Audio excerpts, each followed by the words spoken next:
Couchsurfing! Woo! What's up, Drew? What's good, Robbie? Hey guys, I'm Robbie Frank, and today I'm joined with my buddy Drew. How would you describe yourself? Someone who very much enjoys and appreciates the service and the website, and has a good amount of experience with it. Kind of part of the community, the Couchsurfing community. I sure like to think of myself as part of the Couchsurfing community, yeah. I would say Couchsurfing is quite simply, the concept is sleeping in a stranger's home. Stranger, we'll think about what. By the time you're sleeping in someone's home, they're no longer a stranger, but people like to think of it as that because you haven't known them for very long or you haven't met them in person. How many people have you had since you've been a host here in the city? 40, roughly, something like 40. Wow, 40 people. Have they been from all around the world? Yes, they've been from all over the world. I'll try to remember a few here. So we definitely had Australia, Austria, Canada, again, I'm going to miss some, France, Mexico, Taiwan, Italy, Germany. Oh, how could I forget the Germans? The Germans are all about their couchsurfing. Have you ever traveled to a location where somebody you've hosted has invited you and you've gone and stayed at their couch after you've hosted them? Yes, shout out to Luisa. My roommate Fritos hosted this girl Luisa from Mexico City.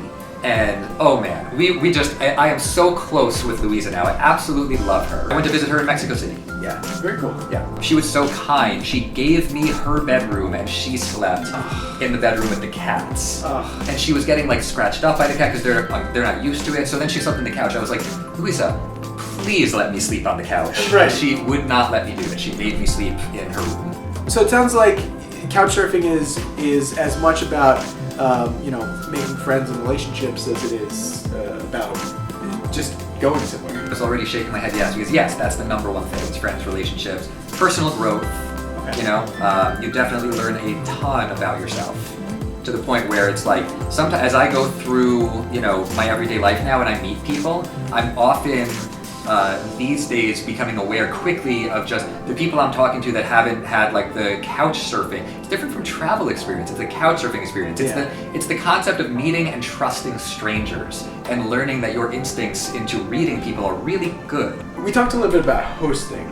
In terms of being a couch surfer, how does that experience differ, and what's your process for finding a place to stay wherever you go? A good host, yeah. A good host. You look at your host's profile, read about them, probably check their references. Key point, your references help you trust, okay, I trust this person. I can picture myself staying in this person's home, feel safe. I also hope that this person will spend some time with me, will go show me around. So typically that's my process anyway. What works really well is you look at the profile, check the references to see what past surfers have to say about them. And then you contact them. You write them a message saying like, hey, I think, again, it doesn't always work out this way, but I think you should do, hey, for these reasons, I think, it would be really great to meet you. If you're really genuine, you'll probably say, even if you can't host me, let's meet up and let's hang out, if you're really genuine.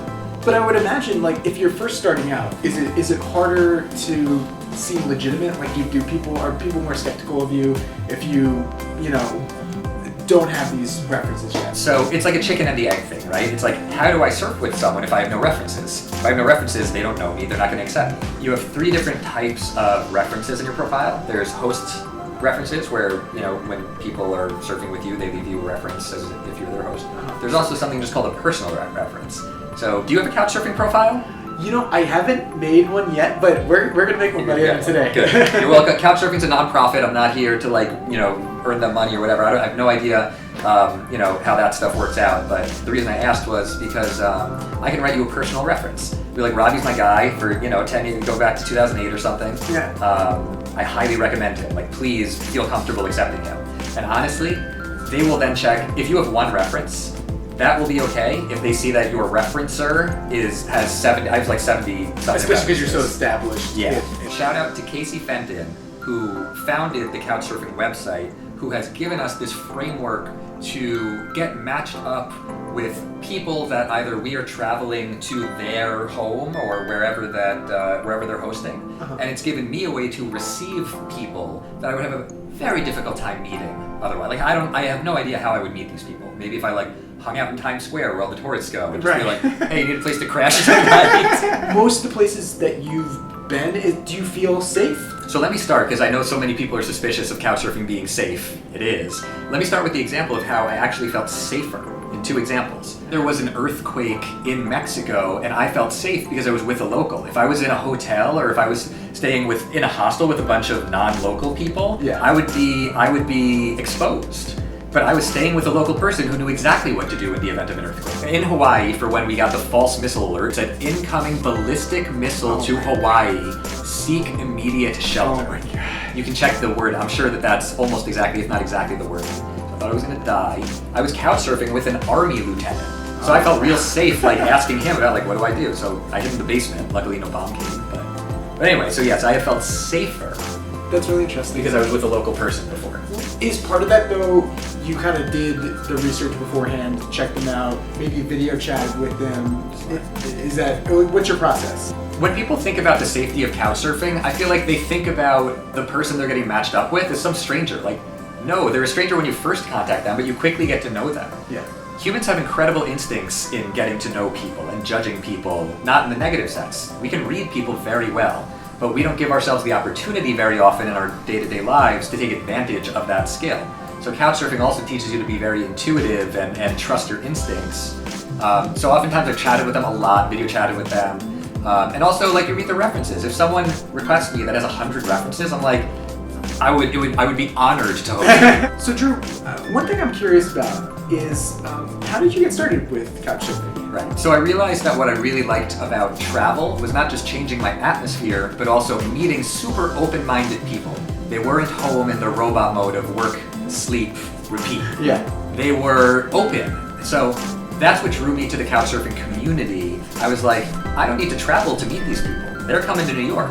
Couchsurfing was the answer. So I went to couchsurfing events, met these people. For the people that are watching this video, Yeah. and they want to get started, but they're maybe concerned, what is the best advice you have for someone who's starting their couchsurfing experience now? Understand that the folks that are doing couchsurfing now, not all of us, but a lot of us have the same reservations that you had at first too. Yeah. Like, I'm not that crazy, you know?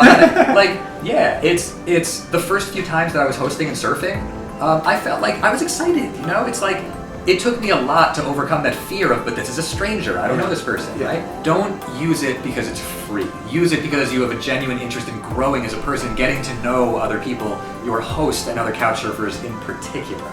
They were so generous with me. So travel, couchsurfing, it's all taught me how to be generous. So it's uncomfortable to tell someone, like, give me a gift, but it's like, come on, man. Like, we know we're saving you hundreds of dollars. Yeah. It feels like you're using us if you don't give us some form of appreciation, you know? Yeah, definitely. And whether that's financial or just sharing your time and your stories. Yeah, right. That's the most important thing. Well, guys, thank you so much for watching this video. I hope you learned a little bit about what it's like to couch surf. Thank you so much for Drew for giving us some information and making us feel a little bit safe. Always a pleasure to see. Always a pleasure to see this guy. But it's, you know, if you have some reservations about couch surfing, I hope this put you at ease a little bit. And if you enjoyed this video, don't forget to click the like, share, and subscribe buttons.